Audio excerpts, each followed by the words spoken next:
champion, Miss Julia Hart.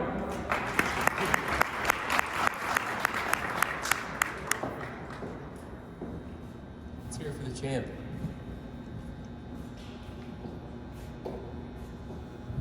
Questions for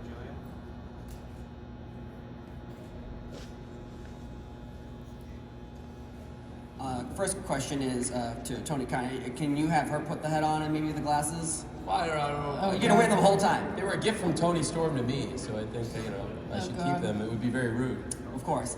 Anyways. I have my own hat. You have your own hat, of course. I love your hat. Steve Fall from Wrestling News Co. Question about the championship, though. We saw one champion leave. You come on in. Ever have a chance to see both of you in the ring, one-on-one, title for title? That would be great. I've never wrestled Tony, so I would love to one day. It's a dream match for sure. Two of the top stars in wrestling. Hi, Julia. Hi. Kimmy Sokol from the Pop Break. Now, earlier today, Britt Baker actually tweeted a photo of a match that you two had. Is that a match that you would want to have? Another match with Britt for the TBS title?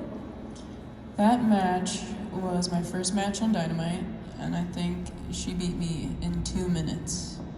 So I would love to see where I could take this match. Definitely longer than 2 minutes.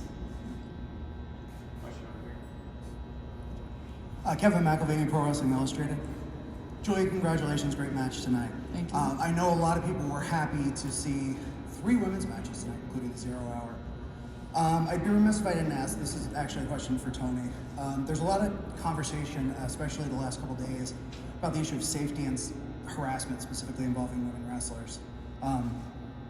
Without getting too much into the details, or some people may not want their names mentioned, but there have been a lot of conversations, and there's real concern from wrestlers, from fans, from media alike, about the safety of wrestlers behind the scenes. So what has been done specifically to prevent issues like sexual harassment in the AEW locker room, both in the past and going forward? Because this is something that should always be looked at. I think it's very important.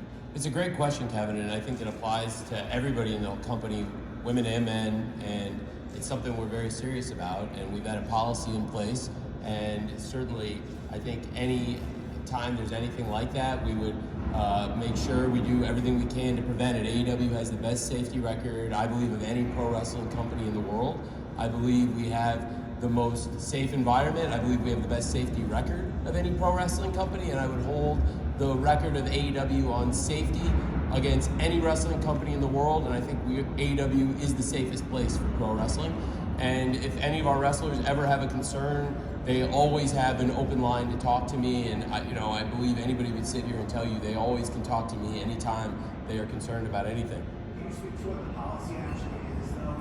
Things that have been disseminated to employees, things that are taken? Well, certainly, and if there was anything that came to light to me, I would take it to the disciplinary committee, and that's how we've been doing it. And I think our disciplinary committee has been doing a great job, and everybody knows they have an open line to me or anybody on that committee.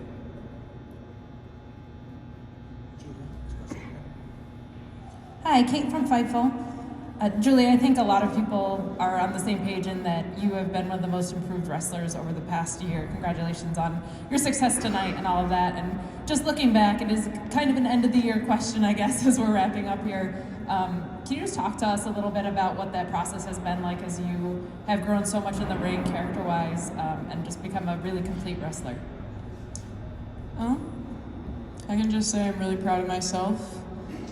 And if even me in the beginning of the year, I told myself I'd be ending the year TBS champion, I wouldn't believe you. So I'm just like, I looked back at some of my pictures going through my phone, just seeing where I was, and I was like, wow, I'm a completely different person, and anything is possible. Hi, Crystal Star from Fightful. First of all, congratulations on your victory over Abaddon.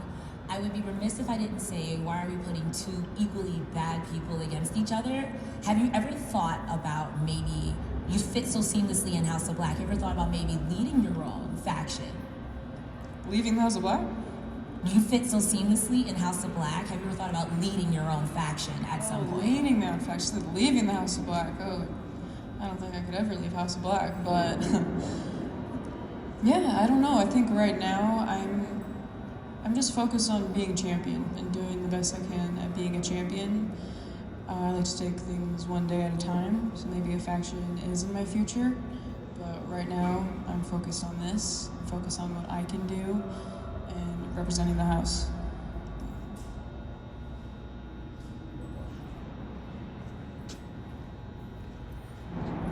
Hi Julia, contest here, Wrestling and Fightful. Coming off of a breakout year in 2023, how do you think you're going to keep your momentum going next year? Do you have any goals you have in mind, or ways to kind of just keep progressing forward in the year ahead? I think one of my big goals for myself next year is maybe to wrestle at Wembley. That's up to Tony though. I would love to wrestle at Wembley,